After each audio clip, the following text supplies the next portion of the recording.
cloaked man is being chased through the woods by a squad of maids called the Valkyries. The man drops his cloak, revealing to be Akatsuki, the rogue hero. Despite the Valkyries' combat prowess and determination to stop him from leaving, Akatsuki is easily able to best them and render them unwilling to fight by removing their underwear. After exiting the forest, he is confronted by the princess of the realm, Listy. She is trying to convince him to stay, but Akatsuki is determined to return to his world as his job here is done. Once Listy starts crying, he gives her a kiss to snap her out of it, which makes her angry with him instead. Promising that he will come to her aid if she ever calls for him, the two of them part ways and Akatsuki goes through the portal, returning to his world. Once back home, he opens up the large bag he was carrying with him, revealing that there is a completely nude, pink-haired girl inside of it. Although she is startled at first, she quickly calms down once Akatsuki reassures her that she is safe here in his world. The two of them introduce themselves to each other, revealing the girl to be Miu, and from now on she's going to pretend to be his long-lost sister, which he rescued from the other world.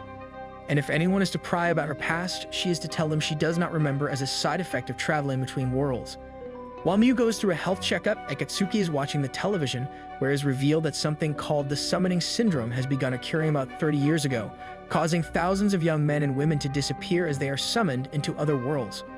Only about half of them have been able to return through the so-called otherworld gates which exist in those other worlds. Surprisingly, magic and similar special powers they have attained in those worlds are able to be used in this world as well. Thus, an institution called Babel has been created to guide those who return from other worlds. Because of that, Miu and Akatsuki are immediately sent to a school ran by Babel. The higher-ups in Babel become immediately interested in Akatsuki, as his title is revealed to be both a true hero and overlord. Both Miu's and Akatsuki's combat abilities get tested, and when Miu ends up knocking out their instructor, a young man named Kyuya appears to face Akatsuki. He introduces himself as the student council president of the Babel school there, and he seems to be very interested in testing what Akatsuki can do. In order to do so, he asks Akatsuki to try and break his magical ice with his bare fists, since Akatsuki did not want to use a weapon for the test. Akatsuki manages to smash the block of ice, but it does not shatter on the spot. Despite that, Kyuya is impressed by his power and welcomes the two of them into the school. This has not satisfied Akatsuki, and he starts looking forward to a proper match against Kyuya, where he will be able to show him what he can really do. At the same time, Kyuya is fired up by Akatsuki's surprising power, stating his desire to have it for himself. Back home, Akatsuki and Miu are having dinner when Akatsuki remembers how Miu was entrusted to him by her father, the Dark Lord, who wanted to save her from her fate as his daughter. Miu finds herself thinking back on how she got into this situation, wondering if Akatsuki is worthy to be the one by her side. At that moment, Akatsuki moves in his sleep and gets on top of her. Realizing that he is acting in his sleep, Miu has no choice but to knock him out with a nearby clock to stop him from doing anything more perverse to her. Arriving to their first day of school, all eyes are on them. Their classmate, Chikage, introduces herself and quickly explains that the reason for all the attention is because they were put straight into the B class. Since classes are ordered by power, it usually takes a while to get into the B class. She also warns Akatsuki that he took the seat of a violent delinquent, Kenya, who was dropped down from Class A. At that moment, Kenya arrives and starts trouble with Akatsuki, but he is quickly put in his place. Akatsuki tells him how he loves demolishing the pride of idiots who think they are better than others. Their confrontation is quickly noticed by the discipline committee, who bring Akatsuki in so he can be lectured by the student council. Once there, Akatsuki quickly takes the seat of the student council president Kyuya, and once Kyuya enters the office, Akatsuki charges at him. However, his charge is stopped by the three other student council members, Haruka, Minami, and Ryuhei. Kyuya explains that he did not call for him here to have a match with him, but to warn him that the student council will be watching him closely as he got into trouble on his first day. Afterwards, Akatsuki's class representative, Kazuha, comes to pick him up as the next lecture is held in a different place. On their way, they get stopped by Haruka. It turns out that Akatsuki stole her panties in the middle of the little confrontation they had. She is furious at him and determined to teach him a lesson, but as she attacks him, he swiftly removes her bra as well. The public humiliation makes her swear that she will teach him a lesson someday before she runs away. Arriving at their location, Akatsuki notices that Mei's gym uniform does not cover her chest properly, which causes all the attention to be on her. Just as Akatsuki, Miu, and Kazuha are putting away gym equipment, they notice Chikage fooling around with another girl inside of the storage. Kazuha confronts Chikage, causing the other girl to run away in shame and slam shut the doors behind her, locking the four of them in the storage. Since destroying the doors would cause a big problem, they decide to wait until the next class comes by to unlock the door for them. While they are waiting, Kazuha gets overwhelmed by her need to pee. To make sure she does not embarrass herself on her own, Akatsuki uses his energy manipulation skill to make Miu and Chikage have to pee as well. Thus, the three girls pee themselves. This serves to create a bond of friendship among them, as they are united in their dislike for Akatsuki. This makes me wonder if Akatsuki did that only to make sure she would have an easier time making friends in this world. During lunchtime in school, Kenya is harassing another student, Tanaka, but Akatsuki notices it and gives him a taste of his own medicine. This only serves to further enrage Kenya, and he becomes determined to get back at him. At the same time, Kazuha is ordered by the student council to keep an eye on Akatsuki and report to them everything that he does.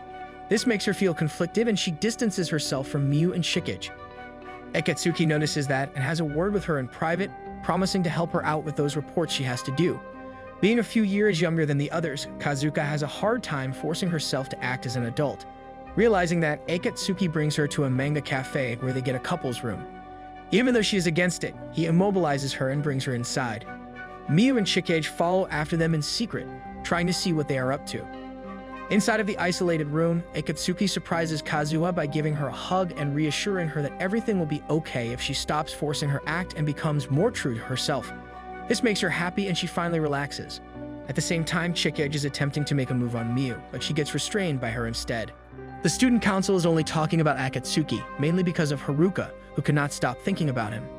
But Kyoya puts an end to that by declaring how he will handle all issues regarding Akatsuki personally. During the combat training class, the students are given special bracelets called arms devices, which allow them to manifest weapons that are best suited for them. Miu is able to create a magic staff, but Akatsuki cannot get his to work, so he just takes an imitation sword. They are separated into two arenas, one for group battles and one for solo fights. Although Akatsuki wants to team up with Miu, Chikage, and Kazuha, the three of them do not want him because of the recent events, so he ends up challenging Kenya to a one-on-one match. The fights begin and the groups are pitched against a simulated cockatrice. Kenya is annoyed that Akatsuki did not go fight the cockatrice with the girls as he had planned, so he hits him with a surprise attack. But even the surprise attack does nothing, and Akatsuki easily bests him in their duel. Taking Kenya's arms device, Akatsuki notices that he is able to create something if he has more of those bracelets on him at the same time. Just then, screams are heard from the other arena, where the cockatrice has turned most of the students into stone. Apparently, the simulated monster is way too strong and the system is non-responsive, making it unable for the instructors to shut it down. While Miu, Chikage, and Kazuka are buying time, the instructors are evacuating all of the students out of the arena. But they are not strong enough and both Chikage and Kazuha get turned into stone. Miu does her best to protect their bodies from getting shattered, buying just enough time for Akatsuki to arrive.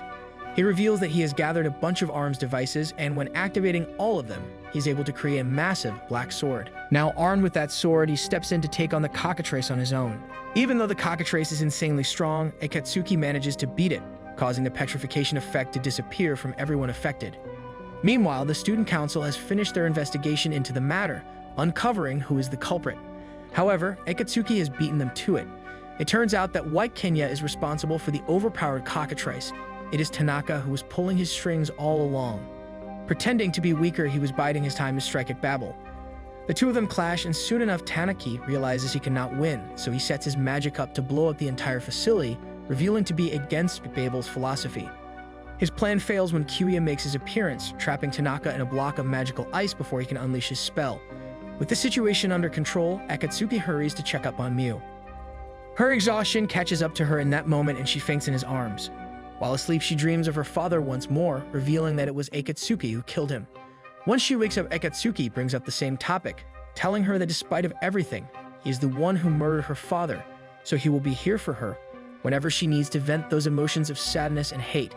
Because of the recent incident, members of Cocoon, the head of Babel, have decided to come in person. This angers Akatsuki, but he does not reveal the reason why to Miu.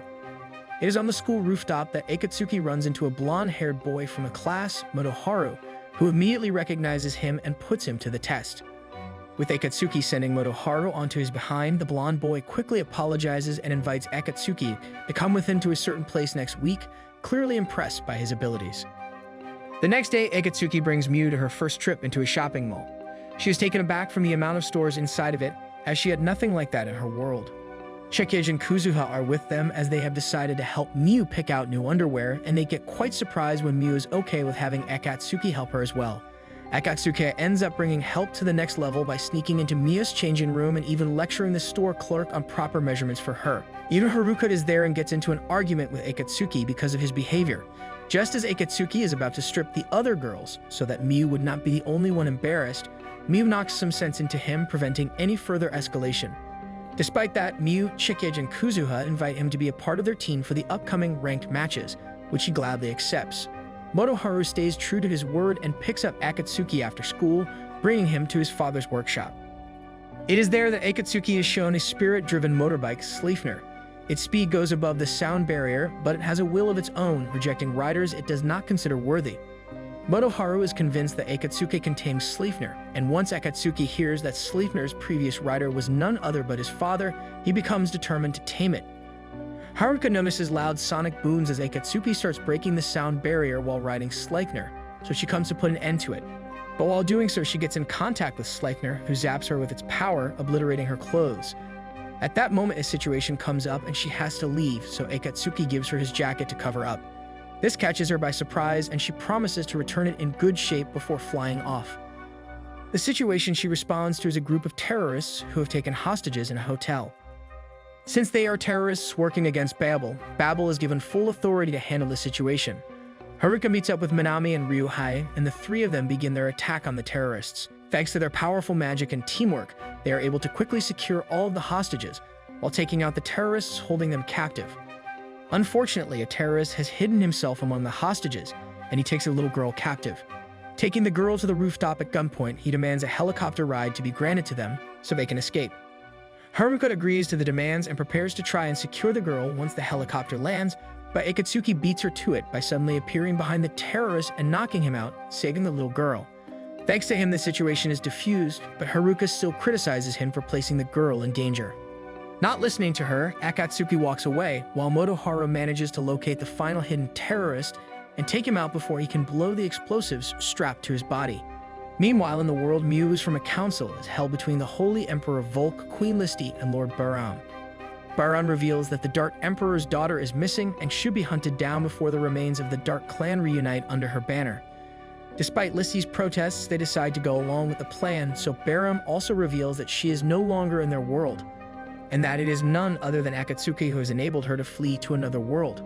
In order to thank Akatsuki and the others for saving the little girl, her parents invite them to spend some time at their beach resort. Akatsuki is having a great time with all the girls wearing flashy bikinis. As it happens, there is an event happening on the beach where one random person is selected to be hunted by everyone else, and who gets their swimsuit wins a huge prize. Akatsuki gets chosen to be the hunted one, but he quickly turns the tables by stripping down the bikinis and swimsuits of anyone who goes after him, remembering his days with the Valkyries to be similar to this. In the end, he manages to strip everyone but Miu. However, the two of them get disqualified as they both find themselves in the sea, which is off limits for the event. Akatsuki is not upset at all by the turn of the events, and instead helps Miu cover up as the bikini she rented out has become transparent. At that time, in Maya's world, Listi and Baran, together with their troops, have assembled in front of the Otherworld Gate. Listi wonders how Baran plans to go after Akatsuki and Miu, to which he introduces a new hero, Phil. With him being a hero from the same world as Akatsuki, he is able to use the Otherworld Gate and go after him. Thus, Phil is sent after Akatsuki to determine if he is hiding the Dark Lord's daughter with him and return her back to this world if he is, eliminating Akatsuki if he stands in the way. Listi is heavily opposed to this course of action, but she is unable to overrule Baram's decision as he claims to act with the best interests of their world, explaining how the only way to stop the Dark Clan is to wipe out any remnants of the Dark Lord. The time for the ranked matches comes and teams form with Akatsuki joining Miu, Chikage, and Kuzuha, just like he agreed to. He is looking forward to the chance to fight against the Student Council as they will be joining the ranked matches on the following day. All teams are sent to a large area within which any harm they cause to each other will be only mental and their bodies will be safe, so they can go all out. In addition to that, their combat uniforms change to fit their own individual styles. As soon as combat begins, it becomes apparent that other teams do not stand a chance against Akatsuki's squad, with them taking out team after team in rapid succession. Seeing that, Haruka gets irritated and decides to attack Akatsuki's team ahead of time. Because of that, she is only accompanied by Minami and Ryuhei, as Kyuya is still at the Cocoon meeting. Akatsuki and the girls are resting after a long day of fighting when Haruka's team jumps them. But instead of involving the girls, Akatsuki is more than happy to fight the three of them on his own. Although Miu wants to back him up at first, upon hearing how he stripped Haruka's entire bikini during the beach event, she decides to let him go on his own instead. At first, Haruka tries to take him on without the help of her teammates, but it quickly becomes apparent that she needs their backup, so she swallows her pride and continues the fight with them on her side. However, even with the three of them working together, Akatsuki still gets the upper hand thanks to his unbelievable mastery of energy manipulation. But at that moment, Motoharu appears and interrupts their fight, bringing their attention to the fact that Akatsuki got a scratch during their previous exchange, meaning that the field which should be protecting them from harm is not active. Noticing a magical explosion from the direction of Miu and the others, Akatsuki realizes the severity of the situation and rushes to their aid. With the student council members and Motoharu following after him, they reach the camp only to find Kuzuha and Chikage, who is in a bad shape after sheltering Kuzuha from a powerful blow. Meanwhile, Miu is running away from Phil, as it is him who managed to track her down and strike while she and the girls were resting. Akatsuki uses his energy manipulation to stabilize the two girls before going ahead on his own to help Miu, leaving the student council team behind to deal with the inactive protection field. Unexpectedly, the one who stands in Phil's way to protect Miu first is Kenya. It is revealed that Kenya is the one behind the sabotage of the protective field, but he does not want for Phil to get his hands on Miu, so he opposes him with all he has got. It turns out that the recent events made him have a change of heart, and he does no longer want his judgment to be clouded by his desire to get revenge on Akatsuki. Despite his conviction, Kenya proves to be no match for Phil and serves only to slow him down a little bit. In the end, Akatsuki arrives in time to stabilize Kenya, as he is left badly injured. Noticing that Motoharu is still following him, Akatsuki has him take care of Kenya, while he continues ahead to catch up with Miu. Meanwhile, the student council manages to send out a broadcast to all the active teams, declaring that the ranked matches are suspended due to an emergency, making sure no more fighting is happening within the inactive field. Phil catches up with Miu and properly introduces himself, declaring that he is here to take her back to her world, where she will be given a public execution in order to pacify the rest of the Dark Clan. However, Miu is able to see through his lies and figures out he wants to draw out the Dark Clan with a public display in order to wipe them all out. Ignoring her remarks, Phil tells her that even if he does not bring her back, there will be others coming after her, and she will never be able to run away from her fate as the daughter of the Dark Lord. This upsets Miu greatly, but before Phil can cause any harm to her, Akatsuki catches up with them. Extremely upset at Phil making Miu cry, Akatsuki charges him and a brutal fight between the two begins. Convinced that he is a hero greater than Akatsuki, Phil underestimates him and ends up taunting him too much during their fight, bringing up the death of Leon, who was Akatsuki's companion that died when he fought the Dark Lord. In his attempt to erase Akatsuki's achievement from that world, he completely destroyed Leon's tomb. This makes Akatsuki go all out. Seeing that he cannot beat him, Phil resorts to taking Miu hostage instead, forcing Akatsuki to get rid of his weapon. Unfortunately for him, fighting without a weapon is not a handicap for Akatsuki, so the result remains the same and Phil gets thoroughly beaten up. As soon as their fight ends, Miu runs away and attempts to take her own life in desperation, convinced that she will only drag others into trouble because of who she is. Akatsuki quickly follows after her and saves her from herself. After giving her a stern talking to, he reassures her that she is not alone and he will support her through everything that comes her way as long as she does not give up on herself. Miu is unsure about what she should do, so to convince her, Akatsuki declares that her place is at his side, showing her how important she is to him with a tender kiss. Before Miu can even process everything that just happened, Akatsuki falls onto the ground, revealing that he got poisoned by Phil's sword during their fight. Miu quickly realizes how deeply she cares for him, and in order to save him, she sucks the poison out of the wound and uses her body to warm him up. However, Akatsuki uses that chance to tease her some more, as his energy manipulation was already working on neutralizing the poison. They do not get much time to relax as Phil suddenly shows up again, surprising Akatsuki at the speed of his recovery. Chikage wakes up in a hospital bed where Kuzuha tells her what happened after she fainted before heading back out to help Akatsuki. At the same time, the student council is shocked to see a dragon appear in the middle of the forest. It turns out that Phil has made a pact with the Dragon of Woe, Zahak. By unleashing his true power, he took on the dragon's form, bringing his fight against Akatsuki to the next level. Miu gets worried about Akatsuki since the dragon is not affected by magic and normal attacks, and seeing that the poison is still coursing through his body, she goes ahead to distract Phil and buys some time for Akatsuki to completely recover. Kazugo runs into Akatsuki as he is resting and he briefs her on what happened while she was gone. It turns out that Kazugo was being followed by Chikage, who came to help despite her injuries. They also decide to buy time and work as decoys, going ahead of Akatsuki, and allowing him to rest until he is back at full power. While distracting Phil, Miu gets saved by Haruka. She arrives there with Minami and Ryohei, and when Miu tells them what happened with Akatsuki, they join her in an attempt to buy more time. Although they all work together, they are no match for Phil, who appears to be nearly invincible in dragon form. Phil mocks Miu for putting up a pointless resistance, but in return, she uses her status as the daughter of the Dark Lord to refuse acknowledging him as a hero, stating how the only hero she acknowledges is Akatsuki. Then Phil grabs her and starts casting magic to send the two of them to her world. But before he can finish the spell, Akatsuki arrives with supersonic speed, riding on his Sleipnir. After saving Miu, he has her retreat with everyone else to safety, as he will take on Phil on his own. The two of them clash with everything they got, and while Phil in his dragon form seems to have the upper hand, Akatsuki does not give up and continues hitting him with everything he's got. Phil retaliates by blowing up the entire area, so Akatsuki is forced to shield Miu and the girls from the blast. This ends up breaking his weapon and arms device. Seeing his determination, Miu takes off her own arms device and gives it to him. Haruka, who happens to still be conscious, gets over her pride and gives him her own arms device as well. Thanks to them, Akatsuki is able to bring forth his sword once more, and in an intense final exchange with Phil, he pushes through his dragon breath and cuts the massive dragon body clean in half. Miu immediately rushes to Akatsuki's side, overjoyed that the man she loves has made it through pretty much without a scratch. This entire fight has been observed by members of Cocoon, who are excited by Akatsuki's potential, but are not too worried about his power getting in their way. Their plan to set up towers of Babel all over the world is proceeding smoothly, and soon they are going to be ready for the promised day. As it happens, they are more interested in Miu, who was able to injure the dragon with magic, even though the dragon is completely immune to it, revealing that she has the power of making the impossible happen. Sometime later, Akatsuki is moping on the school rooftop, upset that he never got the chance to face off against Kyuya. Motoharu comes to tell him that his entire team got promoted to a class after the results of the ranked matches. It is then that Akatsuki mentions how he noticed Motoharu helping him during the fight, despite how stealthy Motoharu tried to be. But even so, Akatsuki is convinced it would not have changed the outcome of the fight. Motoharu brushes it off, insisting that he would not involve himself into a dangerous fight like that. In Maius, world word of Phil's failure reaches Baram, who has bet everything on his success in becoming the next hero. The turn of events proves that Akatsuki is the only one worthy of holding that title in their world, and Baram is forced to stand down, accepting Listy's decision on the matter and not going after Miu.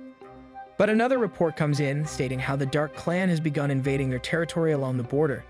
This turn of events greatly unsettles Listy, who thinks back on Akatsuki's parting words and hopes for him to return in order to aid them once more. Akatsuki seems to notice that, so he decides to head back and check on things, reasoning that they found Miu way too fast for this to not be part of someone else's plan. Miu reveals her true identity to Chikage and Kuzuha, and all three of them decide to come along with him to Mia's world. At the same time, Motoharu and Haruka happen to be in front of Akatsuki's home. Noticing the light from the dimension shift magic, the two of them rush to see what is going on and end up getting teleported into the other world together with everyone else. Hope you enjoyed this recap. Make sure to subscribe for more show recaps. Thank you. Bye.